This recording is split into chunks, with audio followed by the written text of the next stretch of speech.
Hello friend, Radhe Radhe, जय श्री कृष्णा। कैसे हैं आप? अच्छे होंगे, ठीक होंगे। मैं भी ठीक हूँ। तो आप लोगों को मेरे ब्लॉग में स्वागत है। इस चैनल में नए हैं तो प्लीज़ जल्दी से सब्सक्राइब जरूर कर लें। आपके प्यार और सपोर्ट से हम आगे बढ़ सकते हैं। हमें आपके सपोर्ट की बहुत ज़्यादा ज़रूरत है। ऐसे ही प्यार और सपोर्ट बनाए रखिएगा। आप हमारे चैनल को सब्सक्राइब करेंगे तो आपके पास नोटिफिकेशन जाएगा, वीडियो आपको तुरंत देखने को मिलेगी। सो वीडियो शुरू करते हैं। वीडियो शुरू करने से पहले कुछ आप लोगों को बताते हैं। कल मेरा टीटी का एग्ज़ाम था, तब एग्ज़ाम देने के लिए गए थे एक दिन पहले ही। तो वहाँ को बताएं कि लोग इतना मतलब ठगने के लिए बैठते हैं, ऑटो वाले खासकर। ऑटो वालों की बात बताएं कि हम मतलब मुझे ये पता नहीं था मेरा कॉलेज कितनी दूरी पे है और ये मुझे कुछ नहीं मालूम था। तो उस ऑटो वाले ने एक आदमी से 150 रुपये मांगने और 4-5 ऑटो वाले मिलकर बोलते हैं कि हाँ इतनी इतनी दूरी है और इतने इतने पैसे लगेंगे। सच में बाहर निकलो तो ठगने के लिए ऑटो वाले बहुत भगते हैं, और ख़ासकर अनजाने इंसान से। तो उन्होंने, हम और मेरे हस्बैंड और मेरी एक सहेली थी, उनके भी हस्बैंड थे साथ में, तो हम लोगों से एक इंसान से 150 रुपये। तो हम लोगों ने मिला के 4 लोगों ने 250 रुपये दिए। और वो जब मतलब जल्दी से तैयार हो गया बैठाने के लिए, तो हम लोग बैठ गए। हम लोग की मजबूरी थी कि टाइम बहुत कम रह गया था और मुझको जाना था सेंटर। तो जैसे सेंटर पहुँचे, सेंटर से पहुँच के मैंने तो एग्ज़ाम दे दिया, जैसे तैसे दे दिया, एग्ज़ाम भी दे दिया। वहाँ पे बहुत ही फॉर्मेलिटी हो रही थी भाई। कानों की तक लो ये उतार दिए जाते हैं और हाथों में चूड़ी उड़ी एक एक डाल लो बस, और सारा क्लेचर तक नहीं लगा सकते हैं। इतनी अब की बार सख्ती थी टीटी एग्ज़ाम में। तो मैंने अपने ये सारे उतार दिए थे, तब हम एंट्री हमारी हुई थी। और बहुत ज़्यादा सख्ती थी। तो पेपर तो दे दिया, पेपर देकर आए और फिर ऑटो किया। ऑटो वाले ने मात्र 40 रुपये। देखो, जो उधर से आए तो 150 रुपये एक इंसान से, और इधर से 40 रुपये। कुछ नहीं दूरी थी। उस ऑटो वाले ने सच्चाई बताई कि कुछ नहीं, कुछ ऑटो वाले ऐसे होते 4 लोग मिल जाते हैं तो वो नए इंसान से ठगने के लिए बैठे रहते हैं। तो ऐसे ही मेरे साथ हुआ सच में।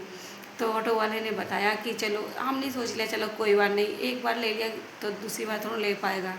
तो ऑटो वाले ने सिर्फ 40 रुपये में मुझे वहाँ पे परेड पड़ता है वहाँ पे उतारा। फिर हम वहाँ से मेट्रो गए, मेट्रो से फिर कल्याणपुर से फिर कन्नौज के लिए आए। तो मतलब हम ये कहना चाहते थे कि ऑटो वाले सच में बहुत ठगते हैं। बाहर निकल के देखो, जो बाहर जाते हैं हम लोग, खासकर कानपुर और ये जयपुर साइड में जाइए तो ऑटो वाले जानते हैं कि ये तो नए हैं, इनको ठग ले अच्छे तरीक़े से, और वहाँ पे अधिकतर ऐसे लोग मिलते भी हैं। तो आप लोग ज़्यादा इंसान ठगने के लिए वहाँ बैठते रहते हैं। तो मैंने आज ही शायद देखा ब्लॉग गुटखा भौजी का, तो गुटखा भौजी का चैनल डिलीट हो गया। और उनका मतलब कहने का अंदाज़ मुझे अजीब लगा, क्योंकि जब उनका चैनल में स्ट्राइक आई थी तो वो इतना मतलब परेशान थी, रो रही थी, इतना घबरा रही थी, घर में खाना तक नहीं बना था। और जब तक उनका चैनल ठीक नहीं हुआ तब तक उन्होंने खाना नहीं खाया था। तो अब की बार उनका चैनल तो डिलीट हो गया है, तो वो कैसे मतलब बोल सकती हैं। मुझे थोड़ा उनसे डाउट इसलिए हो रहा था कि मतलब स्ट्राइक आने में इतनी परेशान हो रही थी, अब की बार चैनल तो उनका डिलीट हो गया है। तो वो कैसे मतलब कैसे बोल सकती है ऐसे। शायद मतलब कुछ उनका कंटेंट या व्यूज के लिए ऐसा कर रही हो या कुछ और इधर आप लोगों ने देखा होगा कि हमने राधा का भी देखा। राधा अपनी शादी इस उम्र में शादी करेंगी।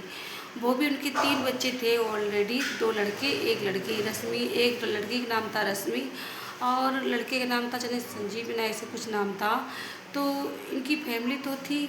और जो इनके घर पर अभी आए थे, इनके हस्बैंड बता रहे थे मेरे हस्बैंड हैं, काफ़ी दिनों से बाहर चले गए थे, मतलब बाहर रहने लगे थे, अब आए हैं तो रहने लगे। तो मतलब इनका माजरा मुझे नहीं समझ में आ रहा। इनका वीडियो मैं कम देखती भी हूँ और अभी मैंने देखा तो मुझे अजीब सा लगा कि मतलब ये शायद ये सब लोग व्यूज के लिए कर रहे हैं कि मतलब व्यूज इनका आना चाहिए। और सबसे मेन चीज़ ये बात है कि शिवानी के बाद अरियारी गांव में यही यूट्यूबर थी दूसरी। तो अगर ये चाहती इनका अपना कंटेंट अच्छा दिखाती रहती तो ये शिवानी के बराबर, शिवानी के बराबर तो नहीं आ पाती पर शिवानी से थोड़ा पीछे रहती। इनका अच्छा खासा मतलब सोशल मीडिया में नाम अच्छा होता, पर इन्होंने क्या किया, लड़ाई झगड़ा ही दिखाया, तो इनका इसी वजह से इनके व्यूज़ डाउन हुए हैं।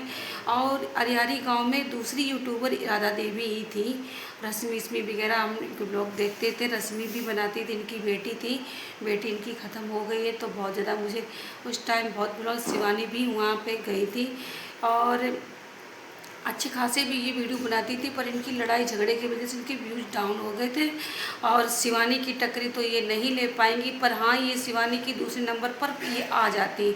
अब इनका मतलब शादी वाला ये मुझे समझ नहीं आ रहा, रिंकी भी दिख रही हैं और बड़े अच्छे जैसे लड़की जाती है हाथों में गेहूँ लेकर, तैसे वो हंस भी रही है।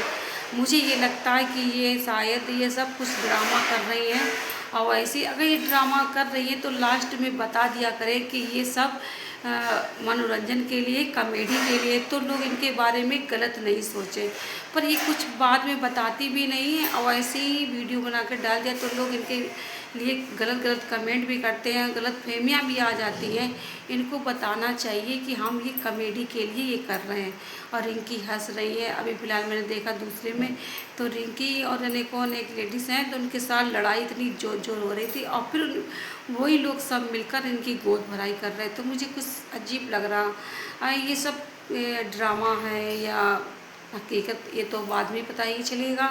मुझे तो ये सब ड्रामा ही लग रहा था, क्योंकि इनका कुछ ऐसा समझ नहीं आ रहा। और 2-3 दिन से मैंने ब्लॉग देखे ही नहीं किसी के, एग्ज़ाम की वजह से 3-4 दिन पहले ही मैंने वीडियो बंद कर दिया था बनाना, क्योंकि मेरा एग्ज़ाम था, तो हमने कहा तैयारी थोड़ी सी कर ले, तैयारी तो करते रहते थे, थोड़ी मतलब वीडियो बनाना बिल्कुल मैंने 2-3 दिन के लिए बंद कर दिया था। तो मैंने आज वीडियो बनाया, अब आज जो बनाया है, जो कल ही पड़ेगा इसका वीडियो, क्योंकि नेटवर्क प्रॉब्लम है मेरे यहाँ पे। तो राधा देवी मुस्करा रही हैं और जिसे लोग लड़ाई वो भी गोद भर रही, तो इनका मुझे ड्रामा पूरा लग रहा है। और आज तो आप लोगों ने देखा, शिवानी का भी ब्लॉग मैंने देखा, तो शिवानी अपने घर पर खाना पीना बना के मतलब अपनी मम्मी में दिखा रही, उनके घर पे सारे लोग आए, इनकी जीजा भी आ गए हैं अपनी बीवी को बुलाने के लिए, इनकी दीदी हैं बीना। तो शिवानी कह भी रही थी मत जाओ मत जाओ मत, हो गई थी जाना पड़ेगा, 1 महीने से रह रही थी, छुट्टियां थी तो बच्चों की इसी वजह से वो आई थी। तो अब वो अपने ससुराल जाने की तैयारियां करी, तो शिवानी ने शॉपिंग वॉपिंग भी करा दी बच्चों को, और उनकी जीजा भी साड़ियाँ लेके आए हैं, बनारस गए थे तो शिवानी के लिए भी गई। शिवानी का मेरी शादी तो ही नहीं, मेरी जीजा साड़ी लेके आए, शिवानी के लिए भी येलो कलर की साड़ी है, बहुत मस्त है, सभी की साड़ी मस्त मस्त थी। तो आज प्यारे लाल की अस्थियाँ विसर्जन करने के लिए शिवानी और सुमन दीदी, गौरीलाल भैया और उनकी गौरीलाल भैया के भतीजे और उनकी भाभी, उनकी बहुत सारे लोग मिलकर विसर्जन करने के लिए अस्थियाँ गए। तो आज प्यारे लाल की लास्ट अस्थियाँ विसर्जन करने के बाद बहुत ज़्यादा दुख लगा, क्योंकि प्यारे लाल की शादियों की तैयारियां हो रही थी मई में, और अब जुलाई में इनका विसर्जन हुआ।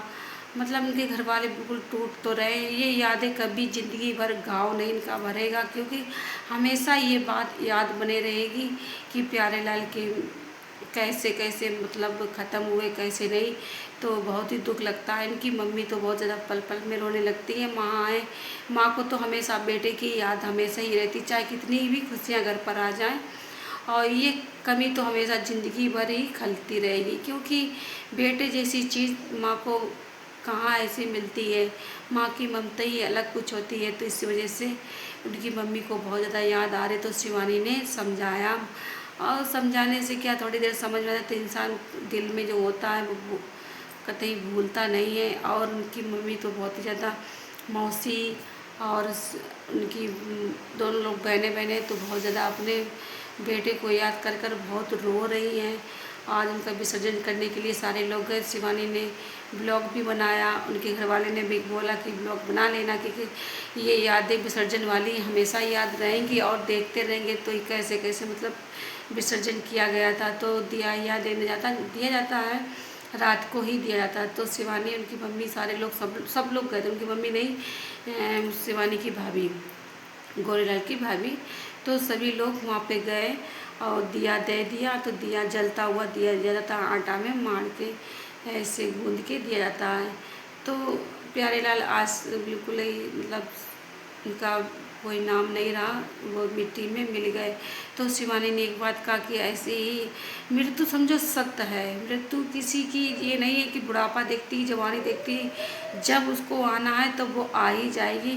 तो शिवानी ने कहा कि आज यहाँ आकर मुझे एहसास हो रहा कि सब कुछ घरे धरा रह जाता है, ये मकान कान पैसा कौड़ी धन दौलत और रिश्ते नाते सारे सब धरे रह जाते हैं, और यहाँ आके सब पता चलता है कि मृत्यु कितनी सत्य है।